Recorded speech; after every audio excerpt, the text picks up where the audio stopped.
Please, sir, can you read this letter? It's really, really important. The shaky voice of a 7-year-old little girl cut through the quiet hum of the fancy corporate lobby, her tiny hands holding a crumpled envelope like it was made of gold. Behind the little girl's bright green eyes was a strength that seemed too big for someone so small. She had traveled across the entire city by herself, figured out how to use buses and trains, and made it all the way here because her sick mother had asked her to do something very important. Hey everyone, before we dive into this incredible story, let me know in the comments where you're watching from. Are you from New York, California, maybe somewhere across the ocean? I love connecting with viewers from all around the world. The massive glass building stretched up toward the clouds, its shiny walls reflecting the busy street below. Inside, everything was perfect, marble floors so clean you could see your face in them, leather chairs that probably cost more than most people's cars, and giant paintings hanging on the walls.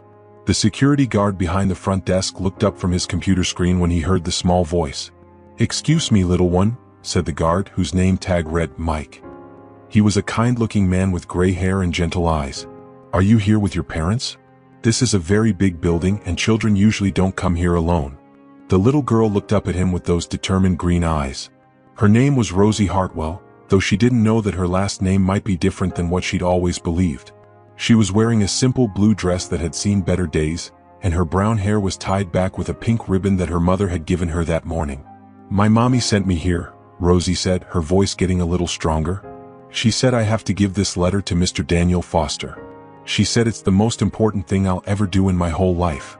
Mike the security guard frowned a little. Daniel Foster was the big boss of the entire company, the CEO who lived in the fancy office on the top floor.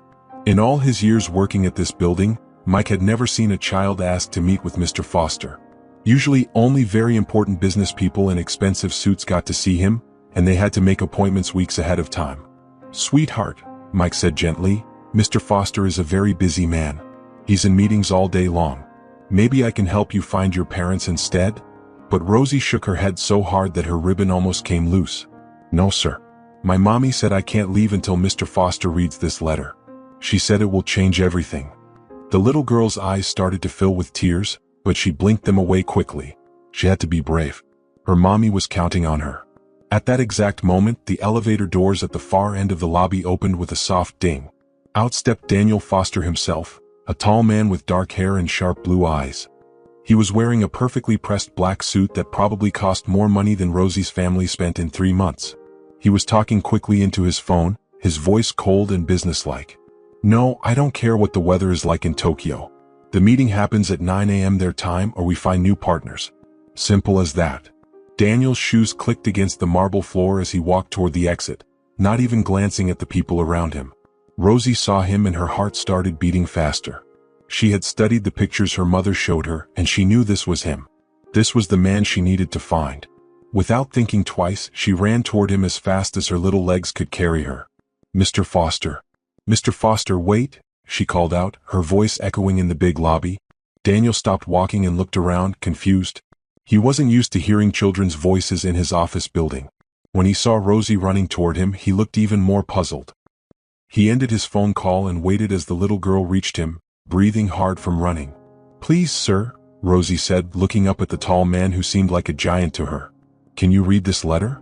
It's very, very important. My mommy said you're the only person in the whole world who needs to see it." Daniel looked down at the child with a mix of confusion and annoyance. He had 3 important meetings that afternoon, a conference call with investors in Europe, and a dinner with potential business partners. The last thing he had time for was whatever game this little girl was playing. "I'm sorry, but you must have me confused with someone else," he said in the same cold voice he used with his employees. "I don't know you or your mother. Security will help you find whoever you're looking for." But before Daniel could walk away, Rosie did something that surprised everyone in the lobby. She grabbed onto his expensive suit jacket with both hands and looked right into his eyes. "Please don't go," she said, and now the tears she had been holding back started to fall down her cheeks. "My mommy is really, really sick. She said this letter will explain everything. She said you'll understand when you read it. She said you might be my daddy." The words hit Daniel like a punch to the stomach. The busy lobby seemed to go completely silent around them. Mike the security guard stopped typing on his computer. The other people walking through the lobby slowed down to see what was happening. Even the elevator music seemed to get quieter. Daniel stared down at the little girl, his mind racing. He had always been told by doctors that he could never have children. When he was younger, he had been in a car accident that the doctors said made it impossible for him to be a father.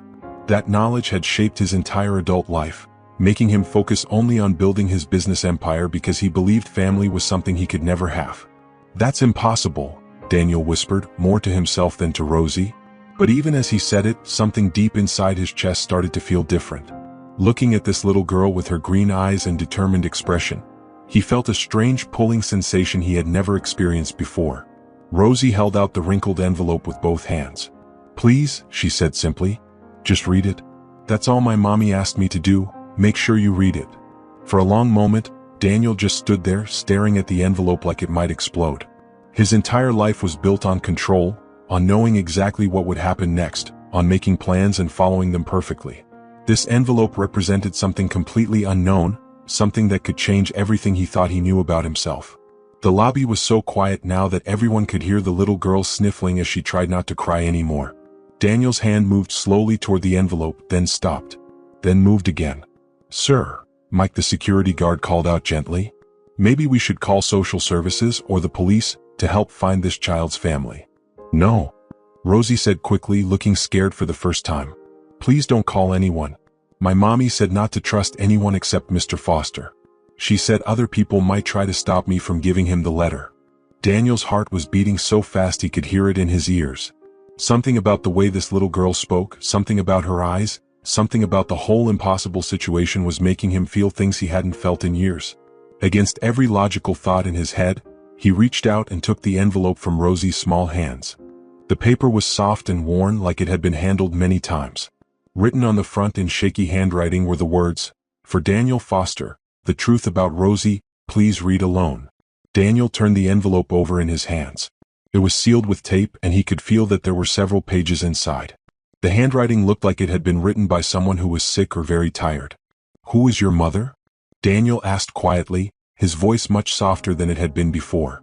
"Her name is Katie Hartwell," Rosie said, wiping her nose with the back of her hand. "She used to work with computers like you do. But now she's too sick to work anymore. She stays in bed most days and the doctors come to our house to take care of her." The name Katie Hartwell hit Daniel's memory like lightning. Suddenly he was 25 years old again, working late nights at his first tech company.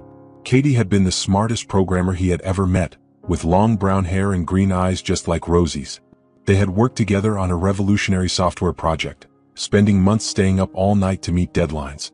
And they had fallen in love. Daniel remembered everything now, the way Katie laughed at his terrible jokes, the way she could solve coding problems that stumped everyone else, the way she made him feel like he could conquer the world. They had been together for almost 2 years, planning a future together, talking about the business they would build as a team. But then came the car accident. Daniel had been driving home from a celebration dinner when another car ran a red light and crashed into his side. He spent weeks in the hospital, and when the doctors told him he would never be able to have children, something inside him broke. He became bitter, angry, and afraid that Katie would leave him for someone who could give her the family she had always dreamed of. So Daniel had made the worst decision of his life. Without talking to Katie about it, without giving her a choice, he had disappeared. He left town, changed his phone number, and built walls around his heart that he never let anyone climb over again. He convinced himself it was better for Katie to find someone else, someone who could make her truly happy. That was 8 years ago. 8 years since he had seen or spoken to the woman he had loved more than his own life. "Katie," Daniel whispered, and Rosie's eyes lit up. "You do know my mommy," she said happily. "She said you might remember her. She said you two were really good friends before I was born." Daniel's hands were shaking now as he looked at the envelope. If Katie was sick, if she had sent her daughter to find him, if this little girl really was... He couldn't even finish the thought. "Mr. Foster," Mike the security guard said carefully, "would you like me to call someone, or..." "No," Daniel said firmly. "Clear my schedule for the rest of the day. Cancel all my meetings. And please give us some privacy." Mike nodded and started making phone calls, while other people in the lobby pretended not to watch the strange scene unfolding in front of them. Daniel looked down at Rosie, who was watching him with hopeful eyes. "Would you like to sit down while I read this?" he asked gently. Rosie nodded and followed Daniel to one of the leather chairs near the big windows. She climbed up onto the chair next to him, her little legs swinging back and forth because she was too small for her feet to touch the floor. With trembling fingers, Daniel carefully opened the envelope. Inside were 3 pages of handwritten letter, along with what looked like some kind of medical document and a photograph. Daniel picked up the photograph first and felt his breath catch in his throat. It was a picture of Katie, but she looked different than he remembered. She was much thinner, and her beautiful brown hair was gone. She was wearing a colorful scarf around her head, and even though she was smiling in the picture, Daniel could see the sickness in her eyes. Next to her in the photo was Rosie, grinning widely and missing 2 front teeth. Daniel's eyes filled with tears as he looked at the woman he had never stopped loving, even though he had spent 8 years trying to forget her. "That picture was taken last month," Rosie said quietly, "before Mommy got really sick. She said she wanted to look pretty for the picture because you might see it someday." With shaking hands, Daniel unfolded the first page of the letter and began to read Katie's familiar handwriting.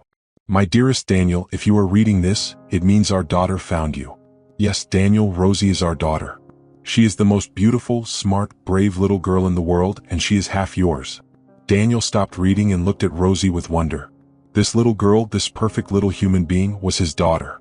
The child he thought he could never have was sitting right next to him, swinging her legs and watching him with eyes that looked exactly like his own mother's eyes. "Keep reading," Rosie said softly. "Mommy said the letter explains everything." But just as Daniel was about to continue reading, his phone started ringing loudly. The sound made both him and Rosie jump. Daniel looked at the screen and saw it was his business partner calling about the emergency meeting they were supposed to have with investors in 1 hour. The phone kept ringing and Daniel realized he was at a crossroads. He could answer the phone, deal with his business crisis, and figure out what to do about this little girl later. Or he could ignore everything else in his life and focus on the letter that might change everything he thought he knew about himself. Rosie was watching him carefully, and Daniel could see in her green eyes that she understood this was an important moment. She had come all this way, been so brave, and now she was waiting to see if the man who might be her father would choose her over everything else. The phone kept ringing. The letter lay unfinished in Daniel's lap. And somewhere across the city, Katie Hartwell was lying in a hospital bed, hoping that her desperate plan to reunite her daughter with her father would somehow work. Daniel looked at his phone, then at the letter, then at Rosie's hopeful face. What he decided to do next would determine not just his own future, but the future of this brave little girl who had crossed the city alone just to find him. The phone rang one more time, then went silent. And in that silence, Daniel made his choice. Daniel looked at his silent phone, then slowly placed it face down on the small table beside his chair. The decision was made. For the first time in 8 years, he was choosing something more important than his business empire. "I'm sorry that took so long, Rosie," Daniel said gently, turning his full attention back to the little girl beside him. "Sometimes grown-ups have to make really hard choices about what's most important." Rosie smiled, showing the gap where her 2 front teeth used to be. "Mommy says the most important things are always about people we love, not about work or money." Daniel felt his heart squeeze tight in his chest. This little girl was wise beyond her years, and he was beginning to see so much of Katie in her personality. He picked up the letter again, his hands steadier now that he had made his choice. "My dearest Daniel," he continued reading aloud so Rosie could hear. "If you are reading this, it means our daughter found you. Yes, Daniel, Rosie is our daughter. She is the most beautiful, smart, brave little girl in the world, and she is half yours." Daniel paused and looked at Rosie, who was listening with wide eyes. "Did you know what was in this letter before you brought it to me?" Rosie shook her head. "Mommy said it was private grown-up stuff, and that you would tell me what it says if you wanted to. But she did tell me that you might be my daddy. Is that true?" Daniel's voice caught in his throat. "Let me keep reading and we'll find out together, okay?" He continued with Katie's letter. "I know this must be a shock to you, Daniel.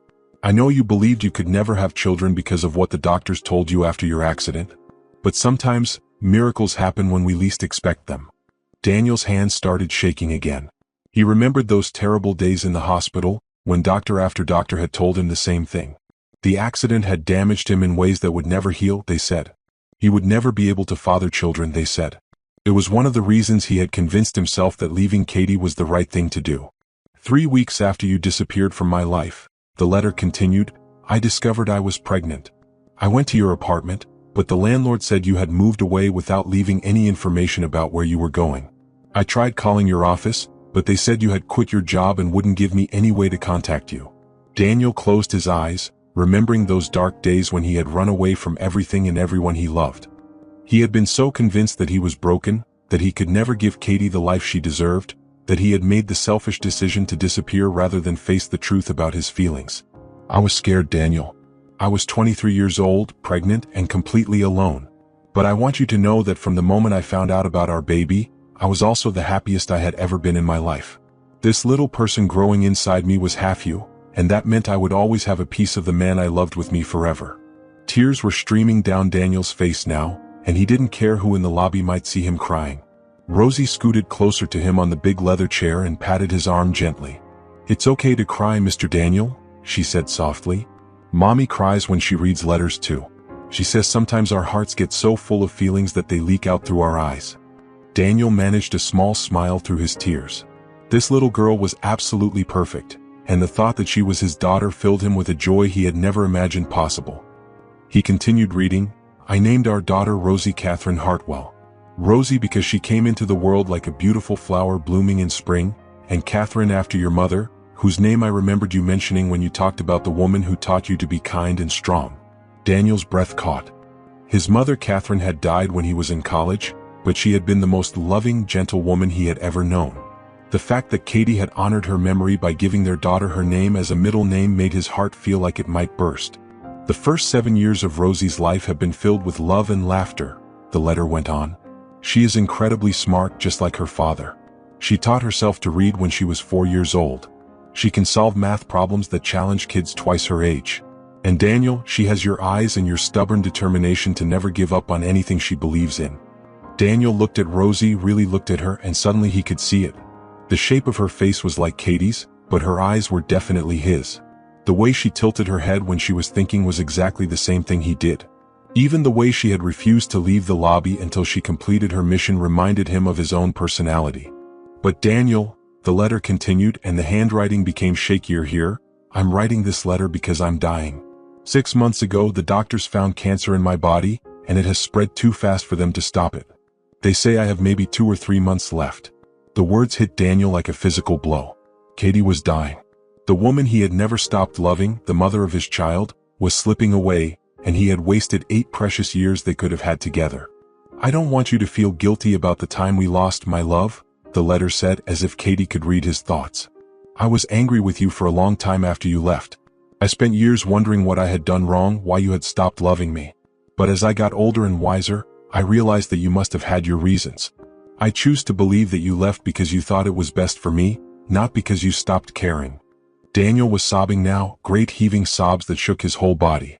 Rosie climbed into his lap and wrapped her small arms around his neck. "Don't be so sad," she whispered in his ear. "Mommy said that finding you would make everything better. She said you would take care of me when she has to go to heaven." Daniel held his daughter close, breathing in the scent of her hair, feeling the warmth of her small body against his chest. This was his child. His miracle. The family he thought he could never have had been waiting for him all along. He forced himself to keep reading through his tears. "Daniel, I need you to know that Rosie is legally your daughter. I put your name on her birth certificate because I always hoped that someday you would come back to us. The medical document I've included with this letter proves that you are her father. I had the test done when she was 3 years old, just in case." Daniel set down the letter and picked up the medical document. It was a DNA test result, comparing samples from Rosie and from him. The results were clear. Daniel Foster was definitely, absolutely, without question, Rosie's biological father. "The doctors were wrong about you not being able to have children," Katie's letter explained. "Sometimes medical miracles happen that science can't explain. Maybe it was love that made the impossible possible. Maybe it was just meant to be. All I know is that our daughter exists, and she is the most wonderful thing that has ever happened to me." Daniel looked down at Rosie, who had fallen asleep in his arms while he was reading. Her face was peaceful, her breathing soft and steady. She had been so brave, traveling across the city by herself, facing down security guards and demanding to see him. She was definitely his daughter. She had his determination and his refusal to give up. But as he held her, Daniel's phone started buzzing with text messages.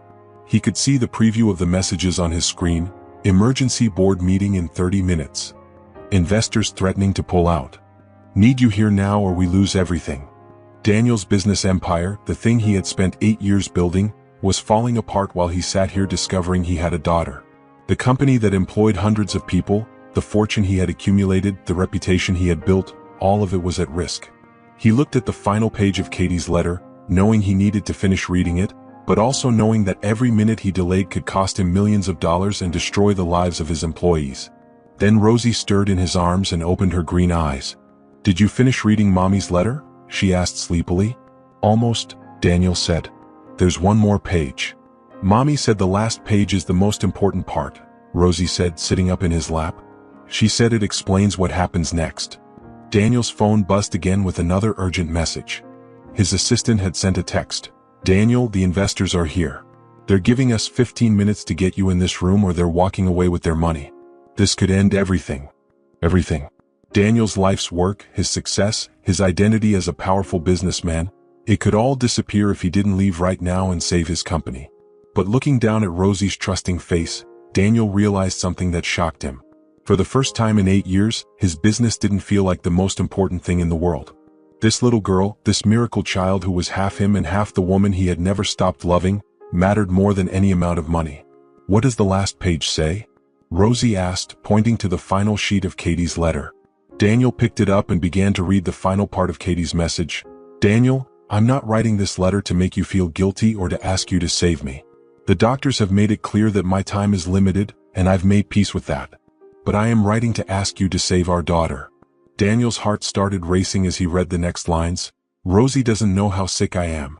She knows I don't feel well, but I haven't told her that Mommy might not get better. I've been trying to be strong for her, but Daniel, I'm so scared about what will happen to her when I'm gone." The letter continued, "I have no family left. My parents died in a car accident 3 years ago, and I have no siblings. Rosie's entire world is about to disappear, and she doesn't even know it. She's going to need someone to love her, to take care of her, to help her understand why Mommy had to leave." Daniel felt sick to his stomach as he realized what Katie was asking. She was dying and she wanted him to take custody of Rosie. She wanted him to become a full-time father to a child he had just met, a child he had never known existed. His phone was buzzing nonstop now. The messages were getting more desperate. "Daniel, where are you?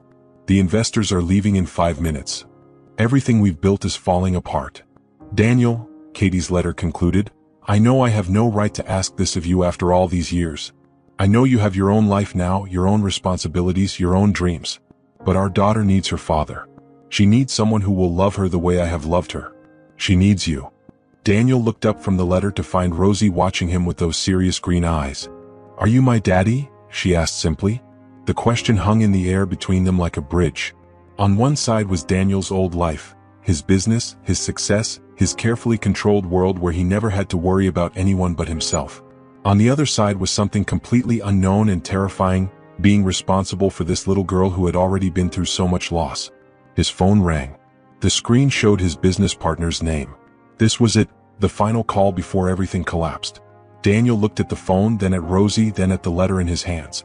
In that moment, he had to choose between the life he had built and the life he never knew he wanted. Rosie reached out and took his hand in her small fingers. "Mommy said you might be scared," she said softly. "She said it's okay to be scared of new things, but that brave people do the right thing even when they're scared." Daniel felt something crack open inside his chest.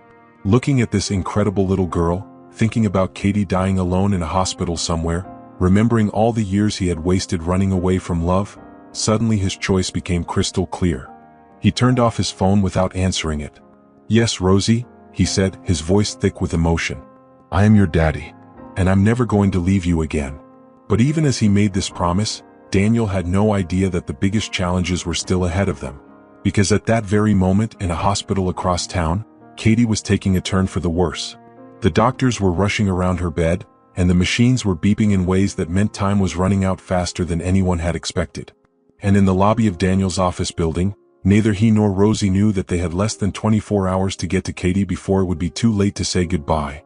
Daniel held Rosie close as he stood up from the leather chair, his mind racing faster than his heart. He had just discovered he was a father, but if they didn't hurry, his daughter might lose her mother before he even got the chance to see Katie again. "Rosie," he said gently, "we need to go see your mommy right now. Can you tell me which hospital she's at?" Rosie's face lit up with excitement. "Really? You want to come see Mommy? She's at St. Mary's Hospital on Oak Street. She said you probably wouldn't remember where that is because it's in the part of town where regular people live, not fancy people like you." Daniel almost smiled despite the urgency of the situation. Even while dying, Katie still had her sense of humor about the differences in their lives. "I'll find it," he promised. "But first we need to hurry." As they walked quickly toward the lobby exit, Mike the security guard called out to them. "Mr. Foster, sir. Your business partner Mr. Williams just called. He said to tell you that the investors walked out and they're talking about taking legal action. He said it's really, really bad." Daniel paused for just a moment. Everything he had worked for over the past 8 years was crumbling behind him. His company, which employed over 300 people, might not survive the week. His personal fortune was tied up in the business, and if it failed, he would lose almost everything he owned. But then he looked down at Rosie, who was watching him with those trusting green eyes, and Daniel realized something profound. All those years, he had been building a business empire to fill the empty space in his heart where love should have been. Now that he had found real love, the love of his daughter and the chance to see Katie one more time, money and success seemed like nothing more than meaningless numbers. "Tell Mr. Williams I'll call him tomorrow," Daniel said to Mike. "Right now, I have something much more important to take care of." Daniel and Rosie rushed out of the building into the bright afternoon sunshine. Daniel's expensive car was parked right outside, a sleek black vehicle that probably cost more than most people's houses. But as he helped Rosie into the passenger seat and adjusted it so she could see out the window, Daniel found himself thinking that this was the first time his fancy car had ever been used for something truly important. "Buckle your seatbelt, sweetheart," Daniel said, a word of endearment coming naturally to his lips for the first time in years. "We're going to drive fast, but we're going to be safe." As Daniel started the car, his phone began ringing again. The caller ID showed his assistant's name. Against his better judgment, Daniel answered it. "Daniel, thank God." His assistant Sarah's voice was panicked. "Where are you?" "The whole company is falling apart. The investors are threatening to sue us for breach of contract. 3 of our biggest clients are talking about canceling their deals, and the employees are starting to panic that they might lose their jobs." Daniel looked over at Rosie, who was listening to every word. Her small face was worried, and he realized she was smart enough to understand that his work problems were serious. "Sarah," Daniel said calmly, "I need you to call an emergency meeting with all department heads for tomorrow morning at 8 a.m. Tell everyone that I will explain everything then, and that no one is going to lose their jobs. Whatever happens with the business, we'll figure it out together." "But Daniel, what about the investors? What about the contracts we're supposed to sign today? What about?" "Sarah," Daniel interrupted gently, "sometimes there are things more important than business. I just found out I have a daughter, and her mother is dying. Everything else can wait." There was silence on the other end of the phone. Then Sarah's voice came back much softer. "Oh my God, Daniel. I had no idea. Is there anything I can do to help?" "Just hold things together until tomorrow," Daniel said. "And Sarah, thank you for caring so much about the company. It means more to me than you know." Daniel hung up the phone and looked at Rosie, who was smiling at him with approval. "You're a good daddy," she said simply. "Mommy always said that the most important thing about a person is how they treat people when things get hard." As they drove through the city streets, Daniel asked Rosie to tell him more about Katie's condition. What he learned made his heart break all over again. Katie had been sick for 6 months, but she had been hiding how bad it was from Rosie. She had been going to the hospital for treatments while Rosie was at school, pretending she was just tired when she came home. "But last week," Rosie said, her voice getting quieter, "Mommy started sleeping a lot more. And yesterday she couldn't get out of bed at all. The nice doctor lady came to our house and said Mommy needed to go to the hospital to feel better." Daniel's hands gripped the steering wheel tighter. Katie had gotten so much worse just in the past few days they might already be too late. "Did your mommy say anything else about why she wanted you to find me?" Daniel asked. Rosie nodded seriously. "She said that every little girl deserves to know her daddy, and every daddy deserves to know his little girl. She said she was sorry she waited so long to tell you about me, but she was scared you might not want me." Daniel had to pull the car over to the side of the road because his eyes were filled with tears and he couldn't see clearly enough to drive safely. He turned to look at Rosie, this perfect, brave, incredible little girl who was his daughter. "Rosie," he said, his voice shaking with emotion, "I want you to know something very important. The reason I left your mommy 8 years ago wasn't because I didn't love her. I left because I thought I couldn't give her the family she wanted. I thought I was broken and that she deserved someone better." Rosie reached over and patted his hand. "But you're not broken, Daddy. You're just sad. Mommy gets sad sometimes too, but that doesn't make her broken. It just makes her need more hugs." Daniel laughed through his tears. This 7-year-old had more wisdom than he had accumulated in 33 years of life. He wiped his eyes, took a deep breath, and started driving again. When they finally reached St. Mary's Hospital, Daniel's heart was pounding so hard he could barely think straight. The building was old and much smaller than the fancy private hospitals he was used to, but it was clean and bright, with colorful paintings on the walls and friendly staff members who smiled at Rosie as they walked through the lobby. "Room 314, Rosie said, leading the way to the elevators like she had done this many times before. "Mommy has the room with the big window that looks out at the park. She likes to watch the birds in the morning." As they rode up in the elevator, Daniel tried to prepare himself for seeing Katie again after 8 years. Would she be angry with him? Would she still be the same person he had fallen in love with? Would she even be awake and able to talk? But nothing could have prepared him for what he saw when they walked into room 314. Katie was lying in the hospital bed, and she looked so small and fragile that Daniel's breath caught in his throat. Her beautiful brown hair was completely gone, replaced by a soft blue scarf wrapped around her head. Her face was pale and thin, but when she saw Rosie walking through the door, her green eyes lit up with pure joy. "My brave girl," Katie whispered, holding out her arms. "You did it. You found him." Rosie ran to the bed and climbed up carefully, snuggling against her mother's side. "I told you I could do it, Mommy. And guess what? He really is my daddy. He said so." Katie looked over Rosie's head and met Daniel's eyes for the first time in 8 years. For a moment, neither of them could speak. There was so much to say, so much time lost, so much pain and love and regret all mixed together. "Hello, Daniel," Katie said softly. "Thank you for coming." Daniel walked slowly to the side of the bed, his legs feeling weak.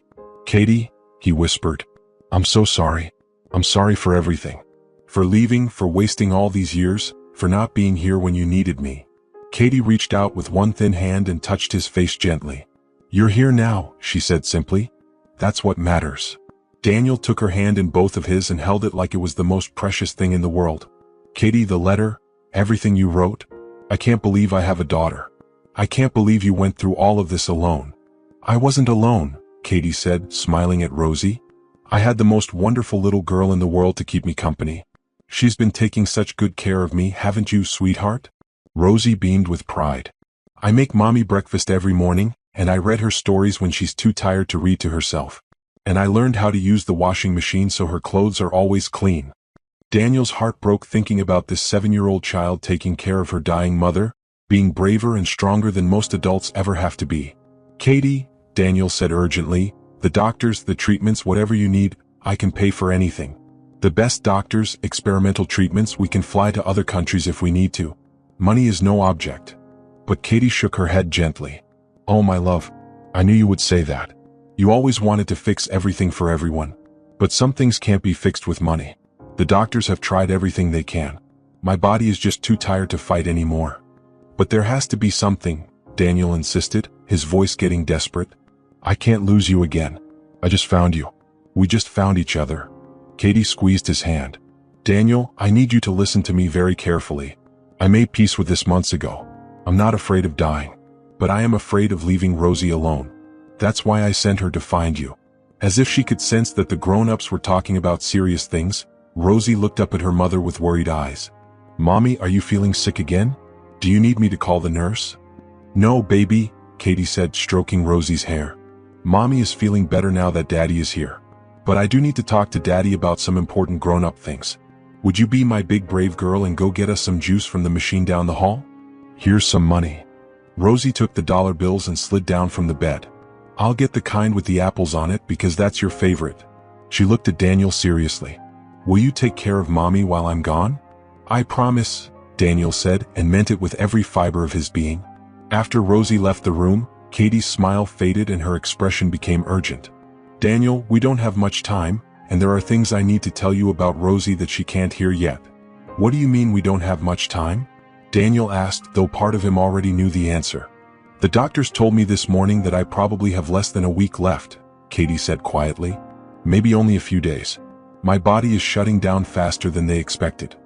Daniel felt like the floor had disappeared beneath his feet. No, Katie, that can't be right. You seem okay right now, you're talking, you're awake?" "I'm having a good moment because I'm happy," Katie explained. "Seeing you again, knowing that Rosie won't be alone, it's given me a kind of peace I haven't felt in months. But Daniel, the pain is getting worse and soon the medicine won't help anymore." Daniel was crying now, not caring who might see him. I can't do this without you, Katie. I don't know how to be a father. I don't know how to take care of a little girl. What if I mess up? What if I hurt her? Katie reached up and wiped the tears from his cheeks. Do you love her? Yes, Daniel said immediately. I didn't know it was possible to love someone so much so quickly, but yes, I love her more than my own life. Then you already know the most important thing about being a parent, Katie said. Everything else you'll figure out as you go. That's what every parent does. But what about practical things? Daniel asked frantically. School, clothes, food, friends, activities, doctor appointments, bedtime stories, homework help? Katie smiled. Daniel, you built a multi-million-dollar company from nothing. You solved problems that engineers said were impossible. You think you can't figure out how to take care of one 7-year-old girl? Despite his fear, Daniel found himself almost smiling. When you put it that way? Besides, Katie continued, Rosie is going to teach you most of what you need to know. She's incredibly smart, and she's been taking care of herself more than any child should have to. She'll help you learn how to help her. Just then they heard Rosie's footsteps running back down the hallway. Katie grabbed Daniel's hand urgently. One more thing, she whispered quickly. There's a letter for Rosie in my purse over there. It explains about me dying and about you being her father to stay. Don't give it to her until after I'm gone. And Daniel, don't let her blame herself for any of this. Children sometimes think everything is their fault. Rosie burst back into the room carrying 3 juice boxes. I got apple for mommy, orange for daddy, and grape for me, she announced proudly. For the next 2 hours, the 3 of them sat together in the hospital room, and for a brief, perfect moment, they were a family. Rosie told Daniel about school, about her favorite books, about the stray cat she had been feeding behind their apartment building. Katie shared stories about Rosie's childhood that Daniel had missed, her first word, which was book, her first step, which happened while Katie was on a work call, her first day of school, when she cried because she was worried about leaving Katie alone. Daniel told them both about his business, but found himself talking more about the small moments, the time he had helped design a program that reunited lost pets with their families, the scholarship fund his company had started for kids who wanted to study computers, the way his employees had become like a big, complicated family over the years. But as the afternoon turned to evening, Katie began to look more tired. Her words came slower, and Daniel could see her fighting to stay awake and alert. Daddy, Rosie said, climbing into Daniel's lap, is mommy going to be okay? Daniel looked at Katie, who nodded slightly, giving him permission to be honest. Rosie, Daniel said carefully, your mommy is very, very sick. The doctors are doing everything they can to help her feel better, but sometimes people get so sick that their bodies can't get well again. Rosie was quiet for a long moment, processing this information with the seriousness of a child who had already seen more of life's hardships than she should have. Is mommy going to die? She asked in a small voice. Katie reached out from the bed and took Rosie's hand. Come here, my beautiful girl. Rosie climbed back onto the bed and Katie held her close. Yes, sweetheart. Mommy is probably going to die soon. But that doesn't mean I'm leaving you alone, because now you have your daddy to take care of you. But I don't want you to die, Rosie said, tears starting to flow down her cheeks. I want you to stay with me and daddy. We can all live together and be a family. Oh, my sweet girl, Katie whispered, her own tears falling. I want that too. More than anything in the whole world.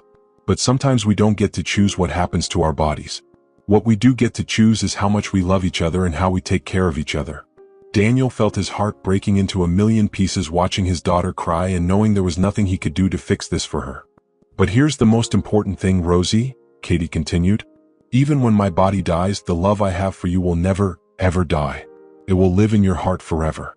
And every time you do something brave, every time you help someone, every time you laugh or learn something new, a part of me will be right there with you. Rosie sobbed against her mother's chest. I'm going to miss you so much, Mommy. I'm going to miss you too, baby girl. But I'm not sad because I know your daddy is going to love you and take care of you just like I did. Maybe even better because he has more money for ice cream. Despite her tears, Rosie giggled a little at this joke. Can we have ice cream for dinner sometimes, Daddy? We can have ice cream for breakfast if you want, Daniel said, making her smile even more. As the night grew later, Katie's energy began to fade. The nurses came in to check on her and adjust her medications, and Daniel could see in their faces that they knew what was coming. Daniel, Katie whispered when Rosie had fallen asleep curled up between them on the narrow hospital bed, promise me something. Anything, Daniel said immediately. Promise me you won't try to replace me in her life. Don't find a new mommy for her right away just because you think she needs one. Let her grieve, let her remember me, let her talk about me whenever she wants to. She's going to need time to adjust to losing me before she can accept anyone else. I promise, Daniel said. Katie, I don't think I could ever love anyone the way I loved you anyway. Katie smiled weakly. Maybe not the same way. But someday you might love someone differently and that would be okay too. Just, not right away. Give her time to be yours first. She's going to be mine forever, Daniel promised. And yours forever too. Katie's eyes were closing, but she forced them open one more time. There's one more letter, she whispered so quietly Daniel had to lean close to hear her. In my purse. For you. Read it when you need to remember that you're not alone in this. Those were the last words Katie ever spoke. She fell asleep holding both Daniel and Rosie, and sometime in the early hours of the morning, while they were all together like a real family, Katie's tired body finally stopped fighting. The doctor came in at sunrise to check on her and found Daniel awake, holding Rosie, both of them still curled up next to Katie's peaceful form. I'm sorry, the doctor said gently. She's gone. Daniel nodded, unable to speak. He looked down at Rosie, who was still sleeping, her face relaxed and innocent. In just a few minutes, she would wake up and discover that her mother was gone, and Daniel would become the most important person in her world.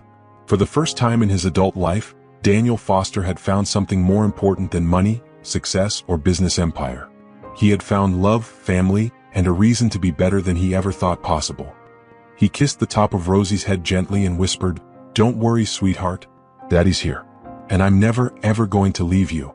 Outside the hospital window, the sun was rising on the first day of their new life together, a life built on love, loss, and the unbreakable bond between a father and daughter who had found each other just in time. 3 months later, Daniel's business empire had collapsed completely. The investors had sued him, his company had been sold to competitors, and he had lost almost all of his personal fortune. But Daniel Foster had never been happier in his entire life. He and Rosie lived in a small apartment near her school, and every morning they had breakfast together while she told him about her dreams from the night before. Every evening they read stories together, and every night Daniel tucked her into bed and told her how proud her mommy would be of the brave, smart, kind little girl she was becoming. The letter Katie had left for Daniel contained only one sentence. The greatest success in life isn't what you build for yourself, but what you leave behind in the hearts of the people you love. And as Daniel watched his daughter laugh and play and grow stronger every day, he knew that Katie had been absolutely right. He had lost everything that once seemed important, and gained the only thing that actually mattered. Well, subscribe to this channel to support our growth and watch more incredible stories about the power of love, family, and second chances.